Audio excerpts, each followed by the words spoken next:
Well, good morning, ladies and gentlemen. I'm Vincent Xavier, pastor of New Wine Ministries. Welcome to this morning's AR1.TV television broadcast. Last week, we ended our program, and I shared with you that I would like to go into the book of Revelation, chapter 12 and 13.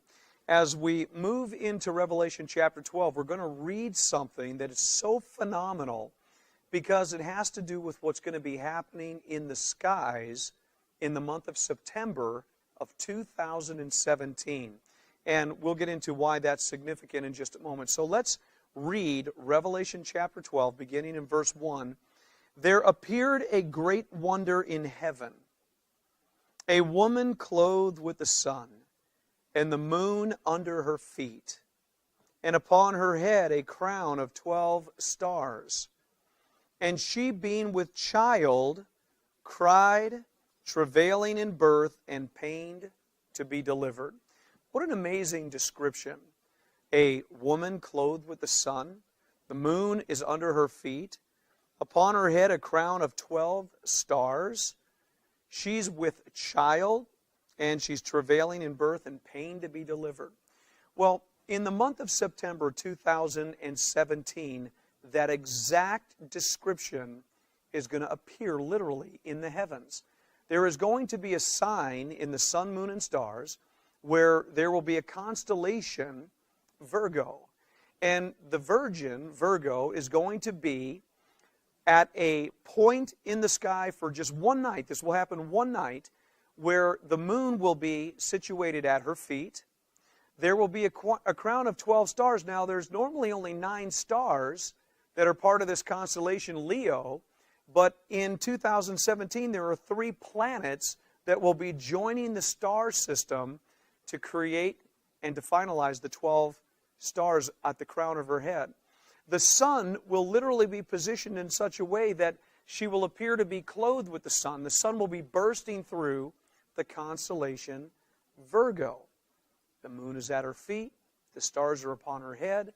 Why is that significant? Why in September of 2017 are we actually going to see this passage of Scripture above our heads? Well, here we are in the year 2015, and we've been talking lately about the significant events that are going on the earth, but also the significant events that are taking place in the heavens above. According to Genesis chapter 1, verse 14, on the 4th day of creation, God created the sun, the moon, and the stars for the purpose of declaring signs and seasons. The Hebrew word is moed, literally talking about the time of gathering for the feast. If you can believe in the Hebrew language that the 4th day of creation was connected to the feast of the Lord, what an amazing parallel. But in these sun, moon, and stars, there are events on earth that are revealed. There are signals, there are signs, there are warnings to different events that happen in the world in which we live. Right now, in the year 2015, as you're hearing this message on this Sunday morning, we're in the month of April 2015, and we have already witnessed a tetrad, the 8th tetrad, to occur in 2,000 years. There have only been 7 others before the one that we're in right now. And we are in the 8th tetrad, and a tetrad is simply blood red moons that occur on feast days in back-to-back years. This tetrad began on April 14th, 2014, and in the early morning skies, a full moon, a full blood red moon appeared, which began the tetrad. The second blood red moon appeared during the Feast of Tabernacles. Now on April 14th and April 15th, 2014, that was the eve of Passover. And so we had our first blood red moon on Passover 2014, our second blood red moon during Feast of Tabernacles in October of 2014, and then just a few weeks ago on April 3rd and April 4th, the night of Passover, a third blood red moon. On March 20th, 2015, 2 weeks earlier, prior to Passover, we had a total solar eclipse. There will be another solar eclipse in the fall of 2015. The final blood red moon will occur on September 28th, 2015, during the Feast of Tabernacles. That will be 4 blood red moons on feast days in back-to-back years. Again, this has only happened 7 other times in 2,000 years. The last 3 times prior to this 8th event happened in 1492 and 1493, then in 1948 and 1949, then in 1967 and 1968. Those years are very significant. In 1492 and 93, the Jews were being expelled out of Spain while Christopher Columbus was preparing to come and discover the new land. And then in 1948 and 1949, the Jews were welcomed back to their land. They had ratified all the documents, and a new generation began, particularly 1948 and 1949, when the Jews came back to their homeland. But it was in 1967 and 1968 when the Six-Day War broke out and the Jews won their freedom once and for all and became a nation. Imagine, all of these events concerning the Jews happened during feast seasons in a tetrad of blood red moons and solar eclipses. And now, in our generation, we are now going to witness the very finality of this tetrad in the fall of 2015.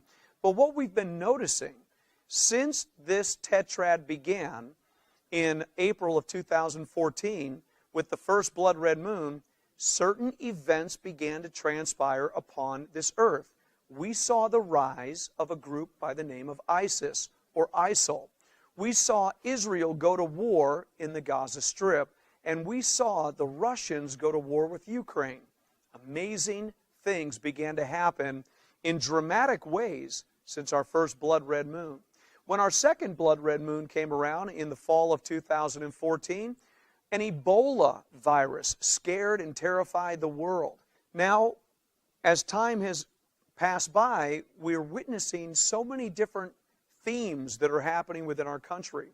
This spring, we face legislation that is coming down the pike that eventually we're going to wake up in America and we're going to be officially named Sodom and Gomorrah because of the legislation that will be passed by the Supreme Court of the United States of America, now being revealed in the Scriptures. And that's why I want to go back into the Scriptures with you, particularly in Revelation chapter 12 and 13. But that Revelation chapter 12 is going to literally appear in the skies in fall of 2017. Remember that. Keep that in mind. But right now, in 2015, we're at the midst of our tetrad. There will not be another tetrad, according to most scientists and NASA, for anywhere between 500 to 1,000 years. There will not be another tetrad.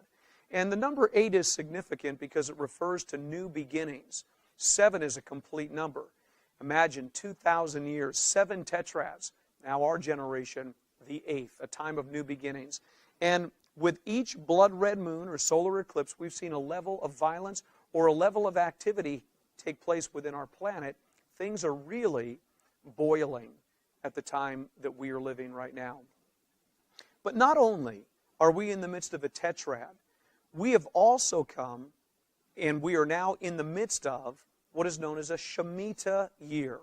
For those of you who have taken the time to read Jonathan Cahn's book, The Harbingers, or The Mystery of the Shemitah, you have a pretty firm grasp and a clear understanding about what the Shemitah is.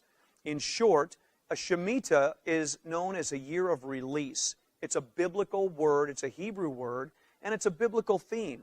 The children of Israel would every 7 years, according to Leviticus chapter 25, they would let their land rest for 7 years. And in the time of release, in the time of Shemitah, there would either be a release of blessing or there would be a release of judgment, depending on the condition of the nation. The last 2 Shemitah years that we have had in the United States go back to September 2000 to September 2001. That was a Shemitah year. It began in September of 2000. It ended in September of 2001. On 9/11/2001, within the context of the Shemitah year, just days before the Shemitah year was finalized, we had a terrorist attack here in the United States of America where 3,000 people were killed. There was a release of judgment against the United States of America. The alarm sounded, the people woke up for a moment, and our national leaders sang Kumbaya on the steps of the Capitol building in Washington, D.C. Our churches filled up en masse, but only months later were they emptied out, and the song of Kumbaya was drowned out by the infighting that is now running rampant within our nation. Well, that was a Shemitah year. The next Shemitah year we had began in 2007 and ended in 2008. You'll remember in September of 2008, the United States of America felt the impact of a housing collapse, a financial collapse within our monetary system. Multiplied millions of people, that is not an exaggerated number, multiplied millions of American citizens lost their homes, lost their bank accounts, lost their toys, lost everything that they had worked hard for because of the exotic loans that were being given out by many of the financial institutions and the housing institutions. Well, 2008, on the exact day of the final day of the Shemitah year, the stock market crashed 777 points. 777. The worst stock market crash since the Great Depression in 1929. Well, another 7 years have transpired. On September 25th, 2014, the Shemitah year began. And we are right now in the midst of that Shemitah. By September 13th, 2015, the last day of this Shemitah, many people are forecasting, believing that it's possible, potential, that another release will come in the United States. And because of the last two Shemitah years, where we witnessed a release of judgment on 9/11 and the housing market collapse in 2008, we have not repented as a nation. We have not turned our course. We have not only stubbornly continued in the path of rebellion and defiance against God, but we have gone to become even more evil. As I said, by June 2015, we will most likely awaken in our nation being officially identified as Sodom and Gomorrah. We are fighting viciously against God in our nation. And there are forces that are moving around and about this country, and we believe that there will be a release of further judgment. Some people say that judgment is going to be an absolute financial collapse, that the U.S. dollar is going to be destroyed by the fall of 2015. Does God have the power to do that? He absolutely does. Can He use any mechanism in the world that He wants to? He absolutely can. Some people believe that the fall of 2015 will bring a different kind of judgment, maybe a natural disaster, maybe a massive hurricane or a massive earthquake, or maybe Yellowstone will release totally and fully, enveloping our nation in a calamity that we could not have prepared for in our best preparations. And then others believe in terrorism, that there will be nuclear devices detonated within the United States of America, or dirty bombs, or the perfect day of Islam. Whatever this release of judgment will be against America because of its defiance, the reality is that we're very close to seeing whether or not this release will come. I believe the prudent man and the prudent woman would do everything in their power to be prepared for the potential and the possibility of this grave, dire situation that we face. But that's not all. We're not just in the midst of the 8th tetrad. We're not just in the middle of the Shemitah year. But it turns out that on September 24th, 2015, a trumpet is going to sound. It's known as the Day of Atonement. The Day of Atonement is a biblical theme. It happened 10 days after the day of Rosh Hashanah. Rosh Hashanah is the day of a new year in the civil calendar of the Hebrews, the Jews, the Israelites. Their new year always begins in the spring, in the month of Nisan, but like our children that go to school in August or September that begins a new year, in the civil calendar of the Jews, there begins a new year in the fall, and it's known as Rosh Hashanah. It's also known as the Feast of Trumpets. So, on September 13th, the last day of the Shemitah year, following that day on September 14th will be Rosh Hashanah, the Feast of Trumpets, where there will be the blowing of trumpets around the world. Then for 10 days, it is known as the 10 days of awe, which are 10 days of inward introspection, examination of our own hearts and minds. This will be happening around the world in God's people's hearts for those who understand what time it is. And then, on the 10th day of the 7th month, was the Day of Atonement. Well, this year, 2015, on the Day of Atonement, it appears to be a Jubilee year, a 50-year cycle, and we have come to it. And it's not just an ordinary 50th year, and that's what Jubilee is. According to Leviticus 25, every 50 years, there would be a trumpet blast, and there would be a returning, there would be a release, there would be a restoration. Many things happen in the Jubilee season. Well, this is the 120th Jubilee trumpet. That's an interesting number because 120 times 50 is 6,000. And many people have looked at the 6,000-year timeline to the book of Genesis, chapter 1, where God created the heavens and the earth in 6 days. And yet we're told in the Old Testament and the New Testament and in the extra-biblical text in the book of Jubilees, the book of Barnabas, and others, that God created the heavens and the earth in 6 days, but they were 6 millennial days. Peter said, the Apostle Peter in the New Testament, that 1 day is with the Lord as 1,000 years, and 1,000 years is 1 day. So when we consider 6 days of creation, well, they could be 6,000 years. And then God rested on the 7th day. Well, we have been on planet Earth coming up this fall, man's history, since he was expelled from the garden and time began, we're coming to the expiration of 6,000 years at the blowing of this Jubilee trumpet. That's absolutely amazing because the Bible promises us that beyond the 6,000-year period of time, we would move into the 7th millennial or the 1,000-year millennial reign of Jesus Christ. So we are very close. Now, there are different interpretations of when that Jubilee trumpet will sound. Some people believe it's 2015. Some people say 2016, and yet others have concluded it's 2017 or 18, which is all very amazing. We're in such a close proximity that we would all do well to pay special attention. The ending of man's time upon the earth. In Genesis chapter 6, verse 3, God said to Noah, I will give man, and I'm paraphrasing, but you read it, I will give man 120 years. Some people believe that he was saying that man would live to be 120 years old.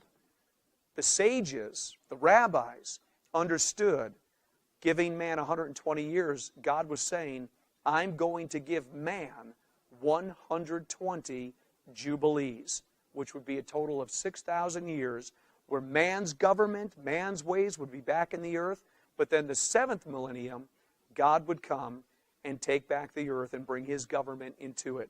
Well, we are living in a fascinating moment of time. Now, within the context of this tetrad, the Shemitah, the coming Jubilee trumpet in the fall of 2015, we are witnessing Revelation unfold. The book of Revelation, once again, is a prophecy. It's a prophecy that was given 2,000 years ago. It's a prophecy about the last days. It's a prophecy of things that would begin to happen prior to the second coming of the Lord Jesus Christ. 5 times the book of Revelation calls itself a prophecy. It's a foretelling of future events. It is the final prophecy to be fulfilled on this earth. The other 65 books of the Bible, there are 66 books of the Bible, The first 65 books of the Bible are rivers and streams that flow into the ocean of the book of Revelation. The book of Revelation is the final prophecy. Well, we believe that the first 5 chapters of the book of Revelation are introductory. There is no prophecy. There are letters to the 7 churches. There's introduction to who the prophecy is from. There's John's visitation to the throne room of God. But in chapter 5, we find a book in the right hand of him who sits upon the throne, sealed with 7 seals. We go back to Daniel chapter 12, and we see that Daniel was told to seal up the words in the book until the time of the end. Well, we're in the time of the end. He said technology would explode. We live in a generation where technology has exploded. Bible prophecy is being fulfilled before our eyes. I'm talking in general, but we have and we will again speak in detail in the days ahead. But right now, in chapter 6 of the book of Revelation is where the first seal breaks, which means that's when the prophecy begins. As we've said before, we believe that there is information, evidence, and data that the first seal literally broke on 9/11/2001. Imagine that. 9/11/2001, a global event. Why does it have to be global? Because this book of Revelation is not isolated to the Middle East. It's not isolated to just one group of people. The book of Revelation, when you read it in its entirety, is a book that involves every culture, every tongue, every race. It involves all the oceans, the fish, the birds. It involves heaven, earth, angels, demons. Everything in the created universe is brought in to bear upon the book of Revelation. It's absolutely amazing. So when the prophecy of the last days begins, there has to be an event that would be global. 9/11/2001 in our generation is a global event. Some people have talked about this generation. There's no doubt that we're the final generation. We've seen the technological explosion and all the other evidences. What the Bible says would be that last generation. So as a final generation, here we are facing a Jubilee trumpet ending 6,000 years. This is absolutely amazing. On 9/11/2001, the prophecy began. And we saw all the different horses, the white horse. We saw the 9/11 event by the rider who has a bow in his hand. We saw him launch his arrows as airplanes flew through the sky and struck the buildings of the Twin Towers and the Pentagon in Washington, D.C. At least that's what they showed us. We saw their success. Then we saw the red horse of war begin when George W. Bush said, we're going on a global war on terror. It was global. It was not isolated. He called it a global war on terror. So we began that in 2003. And then we saw the black horse of famine and economic imbalance happen in our nation and nations around the world. And recently we've seen the pale color, the light green colored horse with its rider death and a death culture of Islam, whether it was Al-Qaeda, Hamas, Hezbollah, but more known to us, ISIS and ISIL, who is riding through the world bringing as much devastation as possible. And then we saw the 5th seal.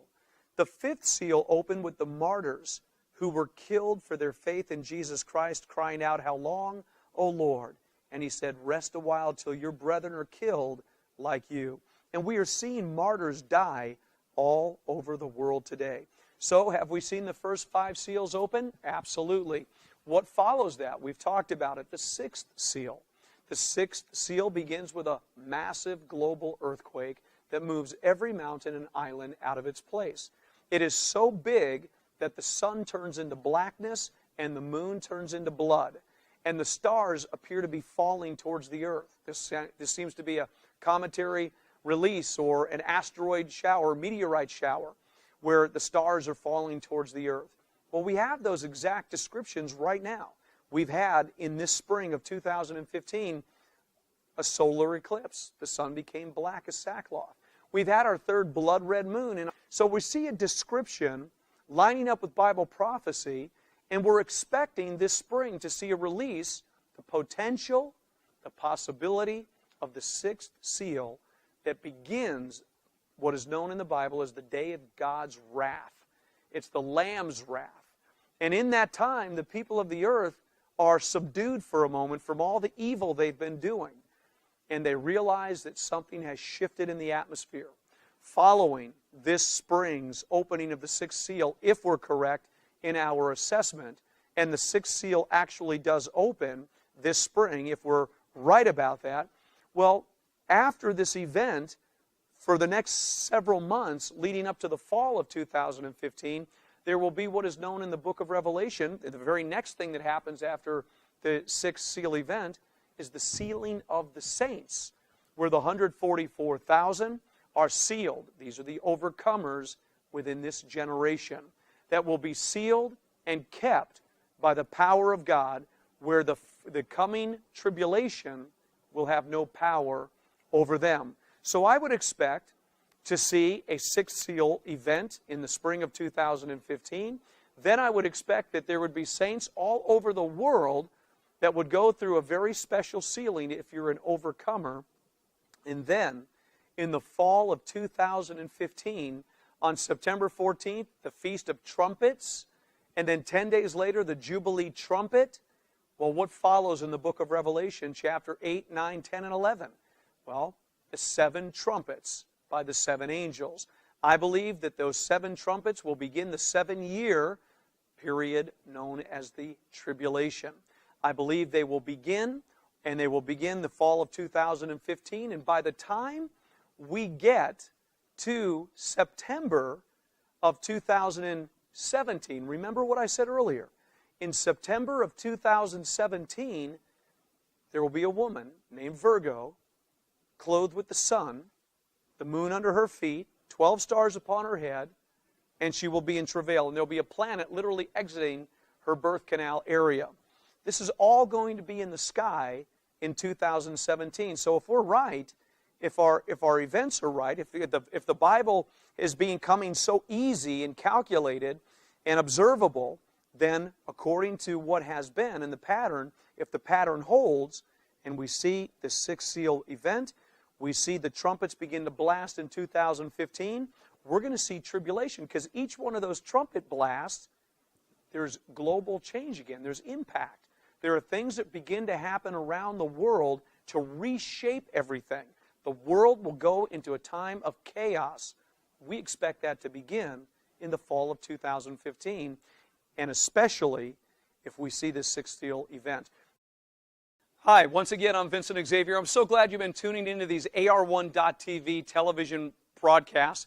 I'm so glad that you are. And one of the ways that you can let us know that we're a benefit and a blessing to you is by contacting me personally at my email address, vxavier777@gmail.com, or you could send a gift to the ministry to P.O. Box 100, Decatur, Arkansas 72722. And what you're doing is letting us know that our message and our ministry and our work is beneficial to you. We would love for you to partner with us to support this ministry, because we intend to go all over the world. I am so thankful that Curtis Coleman and Tammy Griever have allowed us to bring this message into their television ministry. AR1.TV is a ministry that's worthy to be supported, and I hope you do, and I hope you support New Wine Ministries. Okay, welcome back. We're so glad that you're joining us here on AR1.TV. I'm going back to the book of Revelation chapter 12. So far we've talked about a woman clothed with the sun, the moon under her feet, 12 stars upon her head, and she is pregnant and she is giving birth. That constellation is going to be in the sky in September of 2017. All the events that lead up to that moment are in the Bible in Revelation chapter 6, Revelation chapter 7, Revelation chapter 8, 9, 10, and 11, all involve the last 7 trumpets. Then we move into chapter 12, and here we have a sign in the heavens that are going to declare a spiritual event that's about to take place.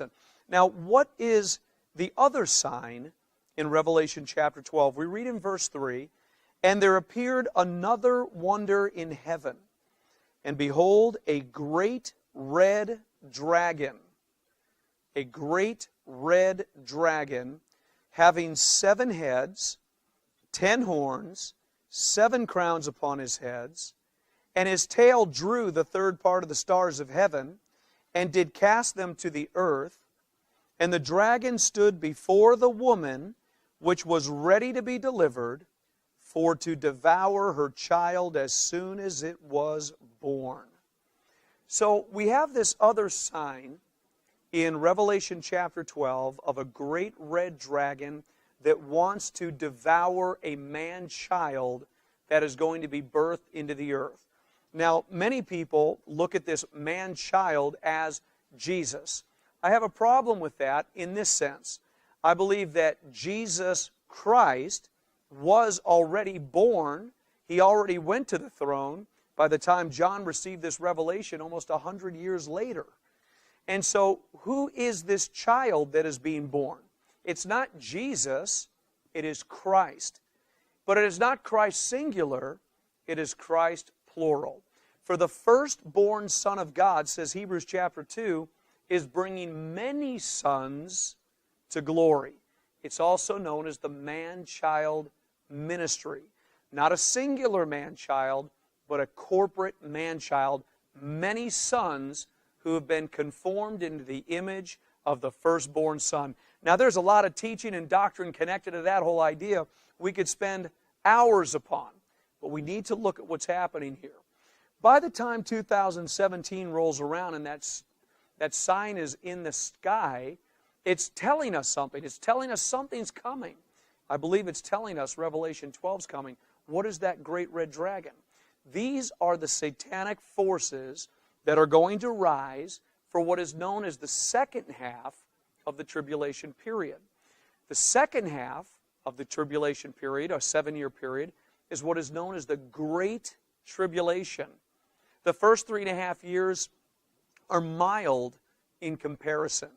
Yes, there are trumpet blasts, there are changes upon the earth, there are wars. World War III will be fought within the context of the trumpets, but that's all breaking down society for the final 3.5 years, where this great red dragon and the beast that we're going to see in Revelation 13 and the false prophet rise to power and conquer the earth.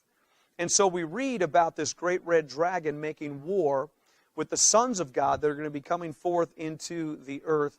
And then we read in verse 5 that the woman brought forth a man-child who was to rule all nations with a rod of iron. Some people right there say, well, Jesus rules as a man-child with a rod of iron. But let me refer to Revelation chapter 2, verse 25 and 26.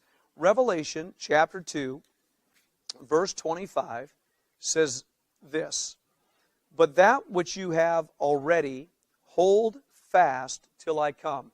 This is a letter to the church in the book of Revelation in Thyatira.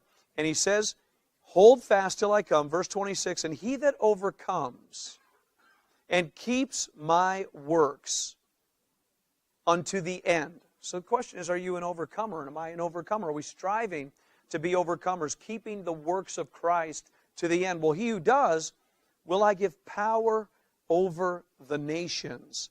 And he, the overcomer, shall rule them, the nations, with a rod of iron. As the vessels of a potter shall they be broken to shivers, the nations, even as I received of my Father. So Jesus here, who's the author of the letters to the churches, is saying, I overcame, I rule over the nations with a rod of iron, but he who overcomes, showing themselves to be sons of God, huios, mature sons of God, they too will receive the reward of ruling over the nations with a rod of iron. So the man-child that is being birthed in Revelation chapter 12 that's going to rule with a rod of iron is the man-child ministry of the sons of God. 144,000 elect overcomers who were sealed in Revelation chapter 7. Well, now in chapter 12, this woman who is giving birth to the man-child, now, I believe this is spiritual Israel, the Jerusalem above. I don't believe it's the natural Israel. Galatians chapter 4 tells us that there's a natural Israel, but then there is the Israel above, the mother of us all, the new Jerusalem, the spiritual Israel. is giving birth to the sons of God in the New Testament. And again, Galatians chapter 4. We want to spend time on that in detail at some point, but it's there in your Bible.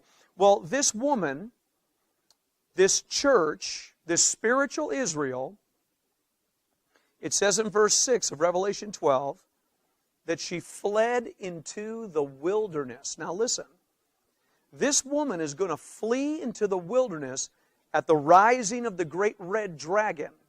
And we're going to describe that great red dragon in a moment.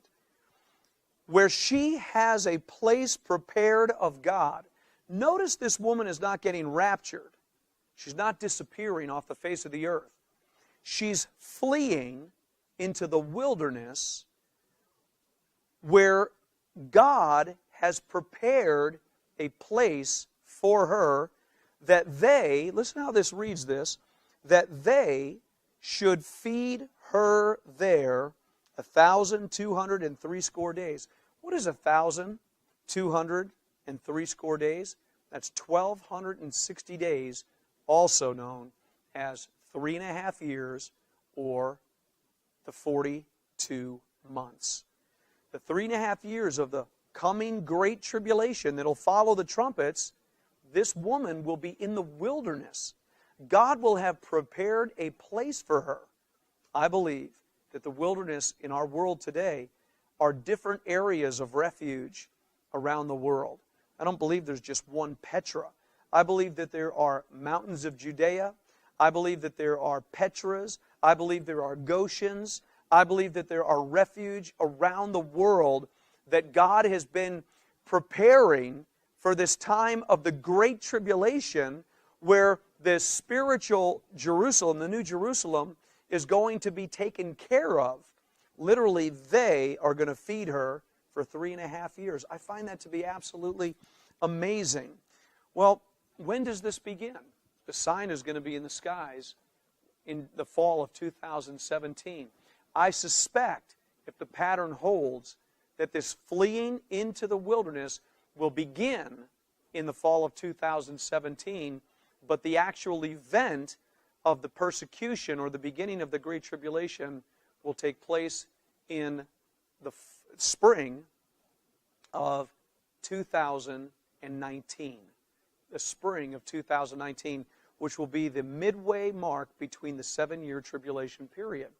And so, as we read the Scriptures, we're looking at world events, we're looking through the biblical lens, things are lining up. They've already lined up. We can expect them to line up in the future. The big key is going to be whether or not we see the 6th seal open this spring. We're already in the end of April.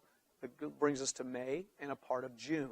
Will we see a massive global earthquake? I believe the potential is there. The possibility is there. Let's say it doesn't happen. Is everything ruined? No. But at some point, this seal has to open. I believe it's going to happen this spring. If it does, remember this broadcast and know what to do, because you're being forewarned right now of what will follow in the near future. And so, continuing on in the book of Revelation, you have a woman, you have the church, that has now gone into the wilderness. She is going to be taken care of. You have the 144,000 that have been sealed. And then we have this event break out in verse 7. There was war in heaven. Michael and his angels fought against the dragon. This is a spiritual battle. Angels are going to play a massive role in the last days. Angels have always played a great role in the economy of God. Whether it was in the birthing of Jesus Christ or one of 1,000 different events, angels have always been involved. And in these last days, Michael and his angels are going to fight against the dragon and his angels. And then in verse 8, we're told that the dragon who fought against Michael and his angels did not prevail. Neither was their place found any more in heaven. So here's this big battle raging.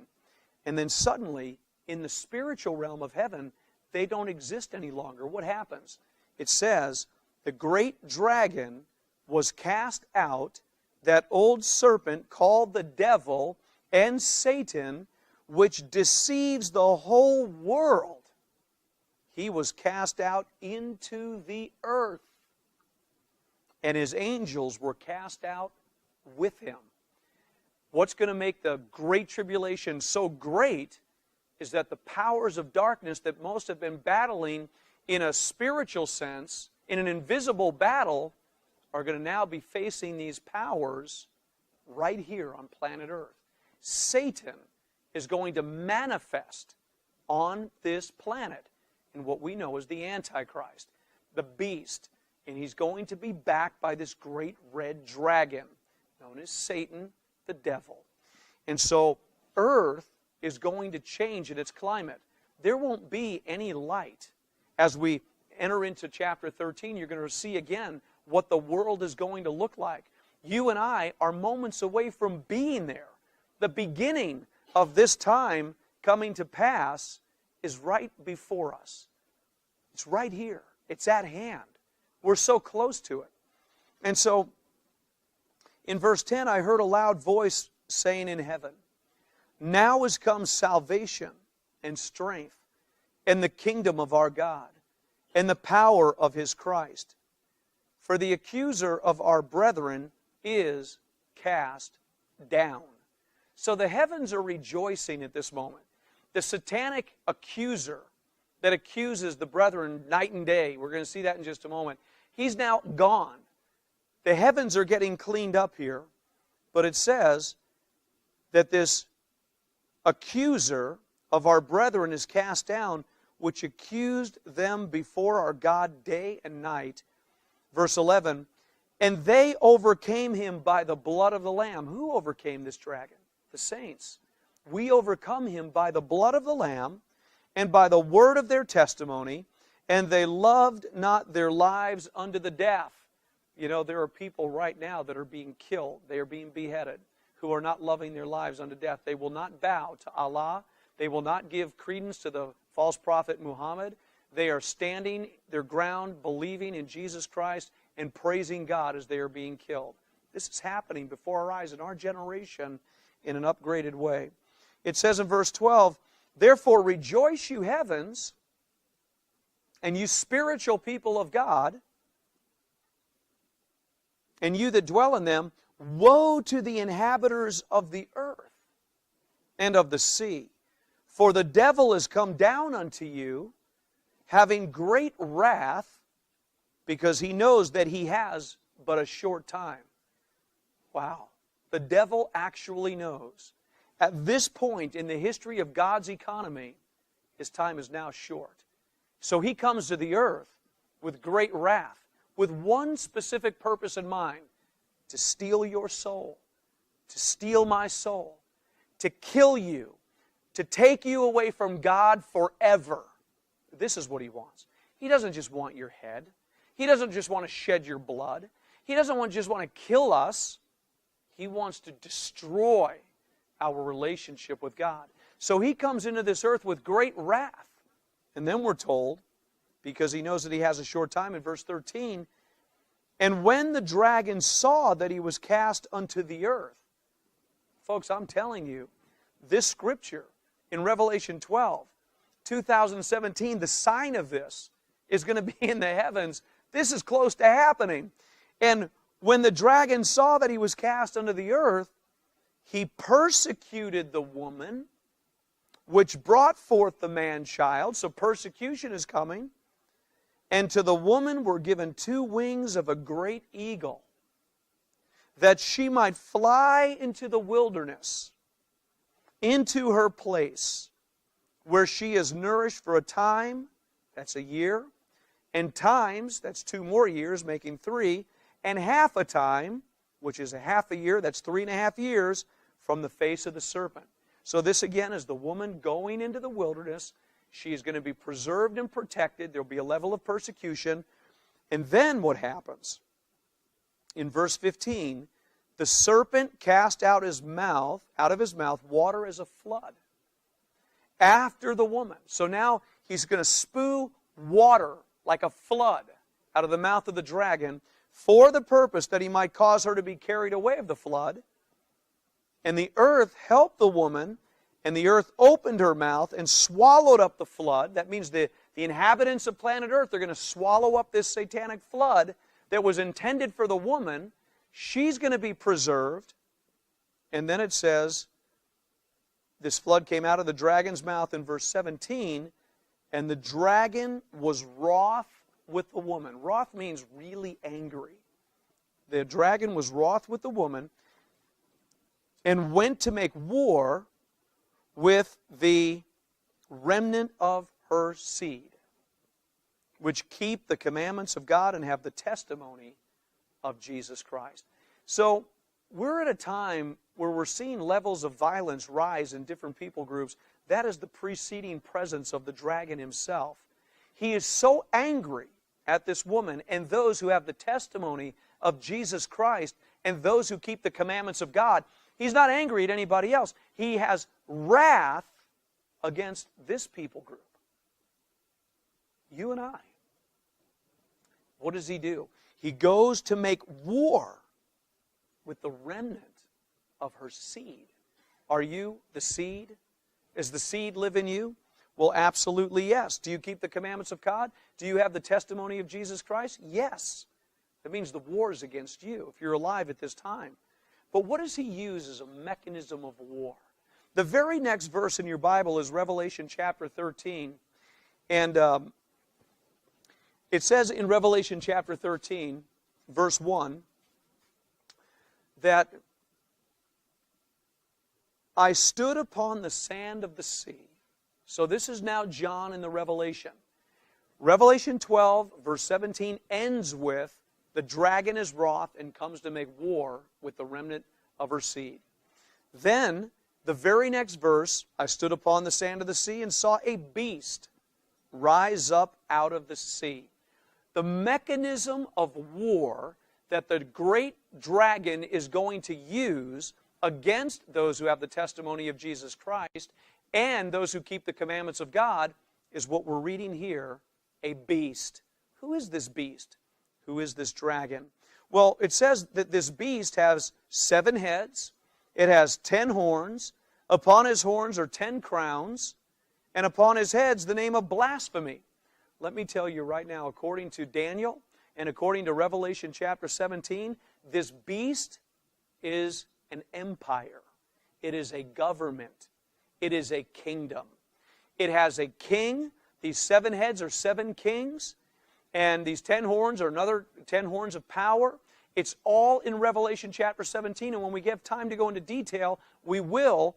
But let me just make it very clear from Daniel chapter 7 and Revelation 17 that this beast has 7 heads and 10 horns. These represent a government, a kingdom. I'll tell you who it is in just a moment. The Bible's very clear on who these 7 heads are and who the 10 crowns are upon his heads. It's fascinating to know these things in the last days. But anyways, this is the mechanism of war. The devil, the great dragon, is going to use a governmental power to make war with the saints. Here's how it works. In verse 2, the beast which I saw was like unto a leopard. He had feet as the feet of a bear. His mouth was the mouth of a lion. And the dragon gave him his power and his seat and great authority. The dragon gave this beast power, a seat, and great authority. This is all governmental. Get that into your thoughts. Satanic governmental power that is going to be used to make war with the saints in the last days. Now, the definition there of it has the, it looked like a leopard, it had the feet of a bear, it had the mouth of a lion. You have to go back into the detail and you'll realize that these were the same principalities that existed in Daniel chapter 7 when Daniel saw 4 beasts rise up out of the sea. One was like a leopard, one was like a bear, one was like a lion, and the 4th one had the iron teeth. These represented 4 different empires. The Babylonian Empire was the lion. The bear empire was the Medo-Persian Empire. And the leopard empire represented the Grecian Empire for its speed in which it conquered the earth. The 4th was the Roman Empire. This is all in Daniel chapter 7. But we'll see no longer 4 different beasts. Now we see all of them becoming one beast. This is really a caliphate that is forming. This is what we're witnessing around the world right now, as the Nation of Islam is conquering the lands to bring about a caliphate. This is the revived Ottoman Empire.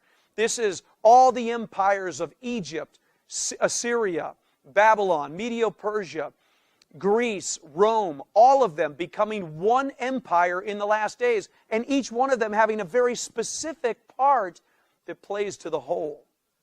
A world empire, a global empire that Satan is using as a mechanism of war against the saints of God in the last days.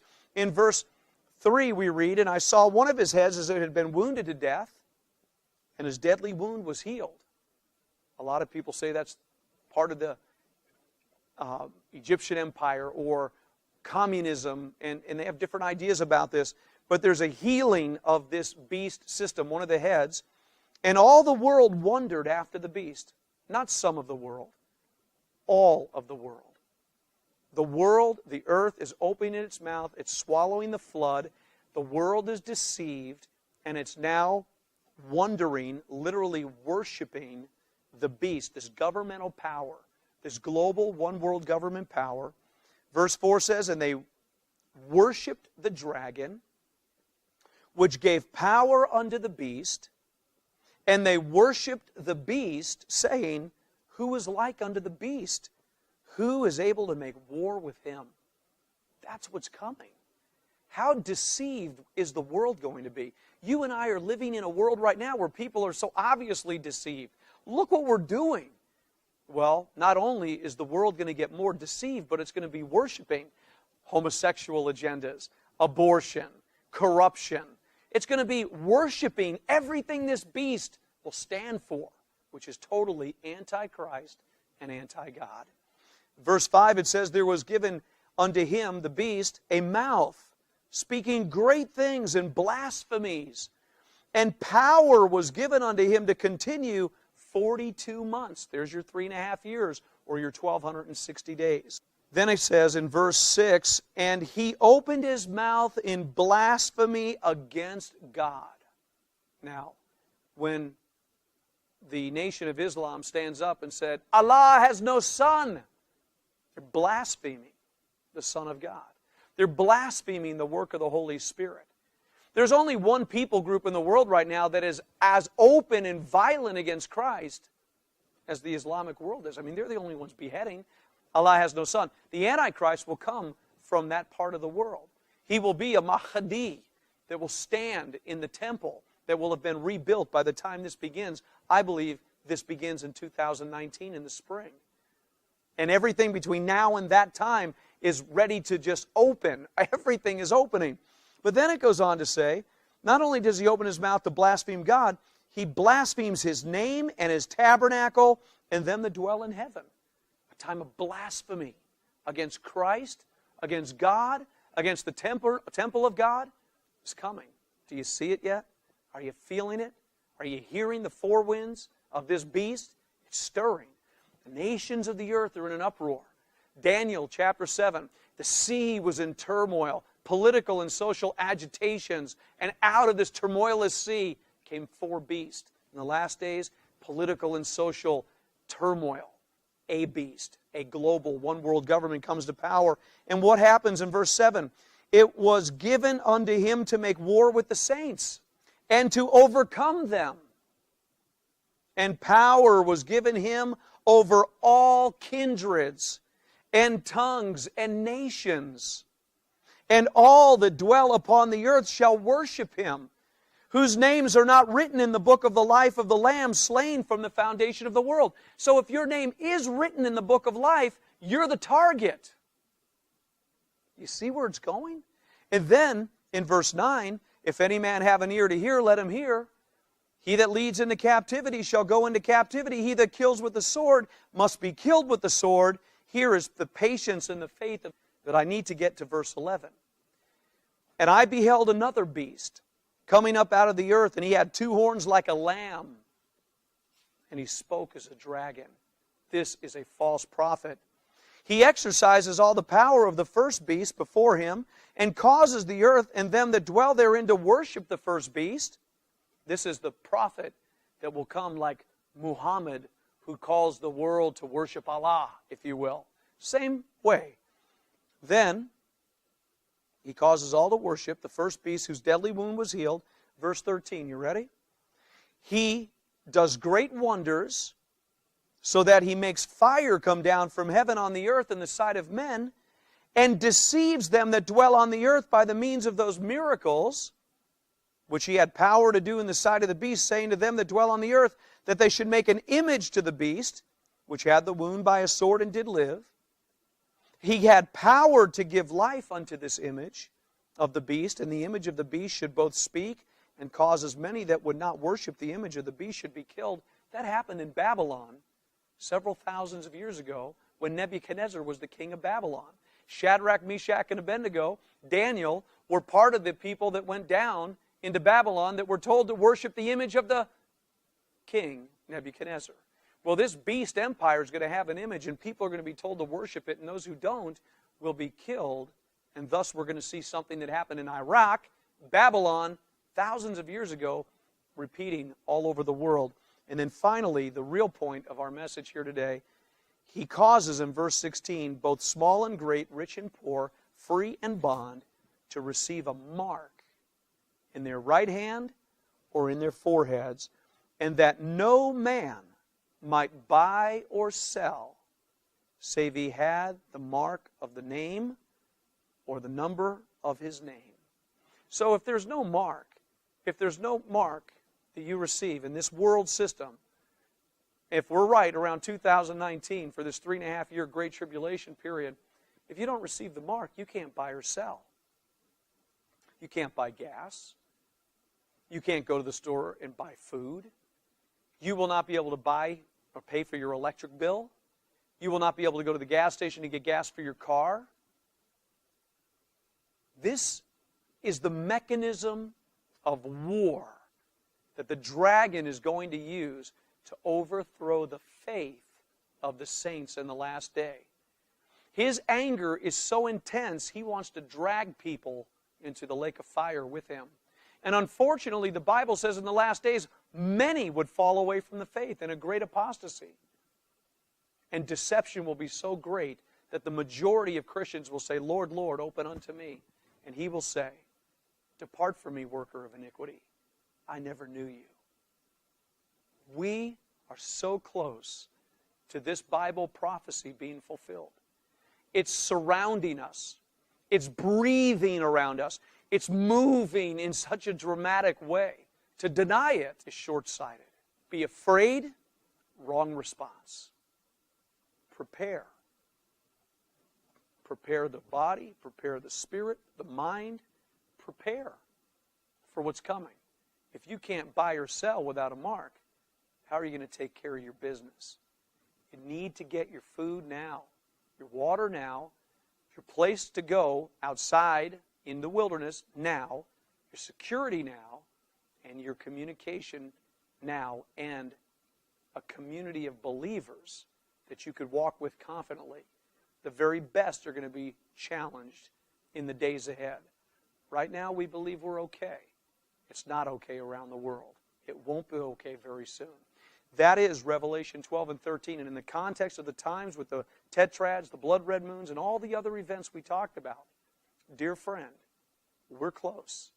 We are very, very close to these times. I want to ask you to do something as I close out this broadcast this morning. Go back to Revelation, study the prophecy, start in Revelation chapter 6, listen to the things that we've been sharing, compare information, take notes, get answers, pray. And then, help me to stay on this television broadcast, if you choose to do so, by sending your best gift or donation to the ministry. All the information is on the screen. Thank you very much for allowing me to come into your living room or wherever you are today and sharing these great truths and these wonderful mysteries. I pray, I would hope that we could take this prophecy and put it out to the future 1,000 years. But I don't think it's going to happen. We're at the door. It's at the door. We have been forewarned. Let's prepare and be wise virgins. I'm Pastor Vincent Xavier. Until we meet again next week, shalom.